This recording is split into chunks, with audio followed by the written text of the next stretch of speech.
బాబీ గారు బాగున్నారా బాగాలేదు రాకపోతే రాలేదంటున్నారని చెప్పేసి లండం నుంచి లండం పైనుంచి రాజమండ్రి నుంచి రైలు కింద నుంచి డబాక్క పడిపోయామండి.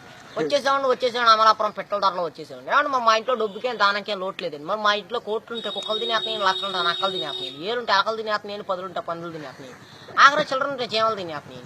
మరి మా ఇంట్లో భోజనాలు పెడతామంటే వంకాయ తింటే వంగిపోతున్నారని, బేకాయ తింటే బీసిపోతున్నారని, చిక్కుడే కూర తింటే చిక్కుపోతున్నారని, ములక్కాయ తింటే ముదిరిపోతున్నారని, గోంగూర తింటే గోక్కున్నారని, పొట్లకాయ తింటే పొట్టొస్తుందని చెప్పేసి లడాసారి లడాపప్పు ఎండ్రేసి కిసనాలు పోసి పెట్టేవాళ్ళు. మరి తిన్నాక బాగానే ఉన్నారని ముగ్గురేళ్ళు మంతానికి కలుసుకున్నారండి. మరి పొద్దున్న అమెరికా వాళ్ళు వచ్చి నన్ను పాకిస్తాన్తో యుద్ధం చేయమని చెప్పి నాకు ₹6 అడ్వాన్స్ ఇచ్చారు. మరి వాళ్ళు ఇచ్చిన ₹6 అడ్వాన్స్ తీసుకుని జీడికినంత జీబ్ వేసుకొని తూటుకారంత తుపాకి తీసుకొని బయలుదేరానండి.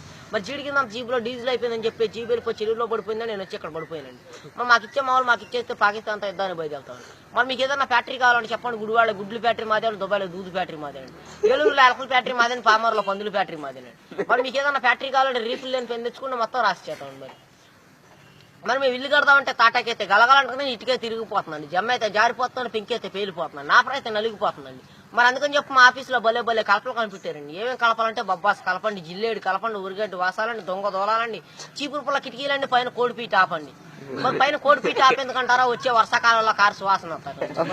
మరి మా ఇంట్లో పెళ్లి భోజనాలు చెప్పున ఎక్కువ జనం రారు కానీ కోడిపీ సువాసన అని చెప్తూ ఊరంతా వచ్చి కూర్చుంటారండి. మరి మా ఇంట్లో కేజీ బంగారం ఉంటే కుక్క నాకిందని చెప్పి చెత్తకుప్పలో పడేసామండి, కోడి పిల్లలు నూకల్లాకి ఎట్లా వచ్చేవాడి. ఏమండి సార్ తప్పుకోండి సార్ మా గన్ను పేలిపోతున్నాను, ముందు 3 కిలోమీటర్లు వెనక్కి 7 కిలోమీటర్లు వెళ్ళి.